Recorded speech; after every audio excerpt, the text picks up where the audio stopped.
Halo guys, nama gue Sam dari StuffTech, dan di video kali ini kita bakal mereview seperti di title, apakah ini Cos Porta Pro clone yang lebih murah, hanya 200 ribuan.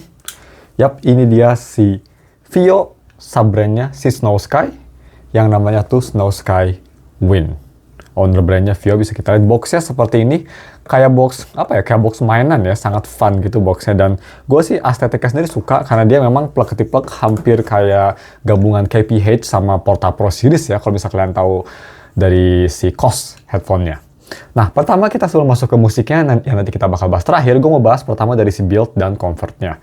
Build sendiri bisa kita lihat kabelnya ini cukup unik karena kabelnya itu dia kayak semi braided ya. Di depan ini dia kabel biasa, tapi setelah udah langsung nge-split jadi satu, dia kabelnya braided.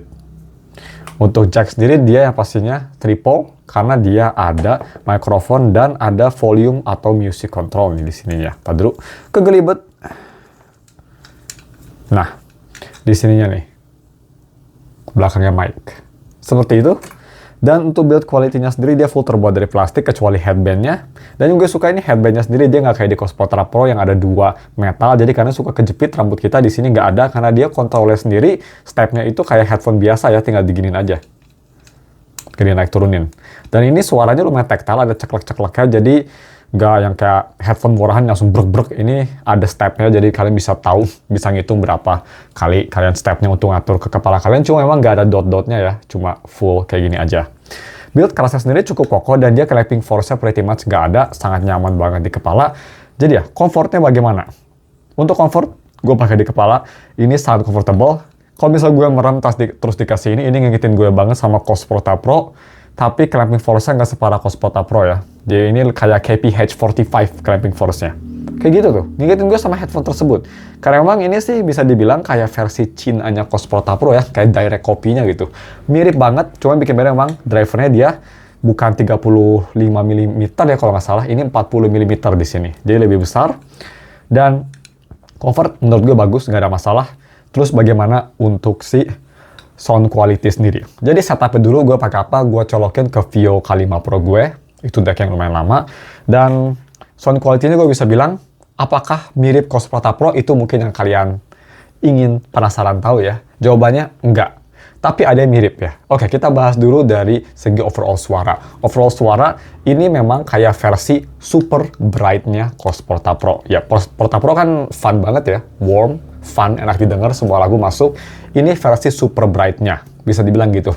Tapi ada beberapa kesamaan yang mirip Porta Pro, seperti soundstage. Ini mirip, malah sedikit lebih bagus di sini. Dan ini gue rasa detail sendiri karena dia suaranya lebih bright, jadi kerasa lebih jernih. Dan kalau misalkan kalian suka suara yang kecers-kecers, ini much better.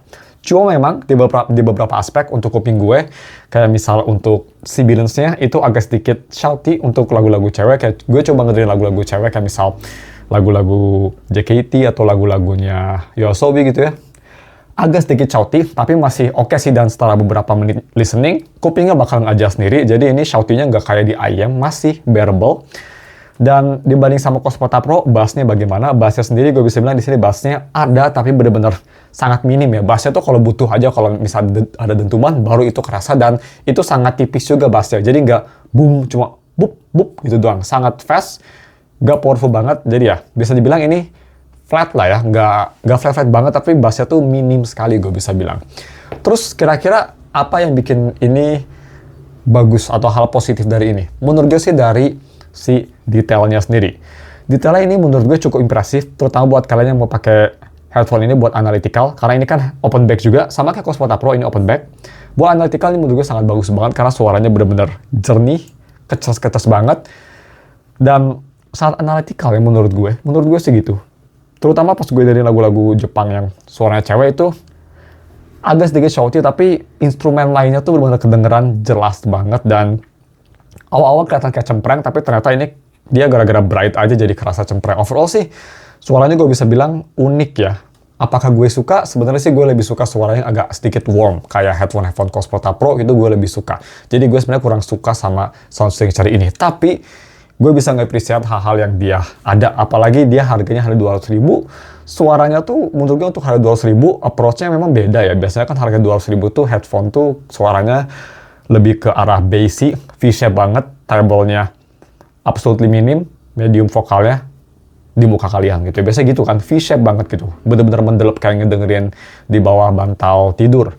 Ini approach di harga 270 ribuan, beda banget menurut gue. Dia lebih ke arah bright, gak fun, tapi lebih ke arah bright, detail, dan di beberapa lagu yang cocok, kayak gue dengerin lagu kayak beberapa lagu JKT, beberapa lagu YOASOBI, beberapa lagu covernya si Alia Russian itu tuh, covernya si ini, yang animenya kan dia cover banyak lagu kayak Chisana Koi no Uta atau, World Is Mine. Itu masih enak, dan setara dari headphone ini menurut gue sih bukan dari vokalnya, karena vokalnya memang agak sedikit shouty, walaupun detail, tapi menurut gue terlalu shouty sih bilangnya. I don't think that's a good sound menurut gue. Yang selling point terbesar menurut gue dari si treble atau instrumennya benar-benar come to life banget sih di sini, benar-benar enak banget. Jadi mungkin kalau misalnya kalian mau coba dengerin lagu instrumental di sini, menurut gue sih fun dan experience-nya menurut gue cukup unik. Jadi mungkin karena ini nggak terlalu mahal ya, kalian bisa deh nyisain 300 ribu buat beli ini dan coba dengerin gimana suaranya, karena it's quite unique in a bad way dan in a good way juga. Ya kalau misal gue mau rating ya, Snow Sky Wind itu ratingnya kira-kira sekitar, kalau misal kalian suka bright, ini mungkin ratingnya sekitar 7. Tapi kalau misal kalian nggak suka bright, ini bisa 4 malah.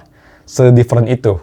Karena memang seperti itu suaranya. Jadi kalau misal kalian nge-expect, oh ini mungkin Cosmota Pro versi budget gitu ya, sound signature-nya nggak sama sekali. Ini benar-benar jauh banget dari sound signature-nya, bassy, fun-nya Cosmota Pro. Jauh banget.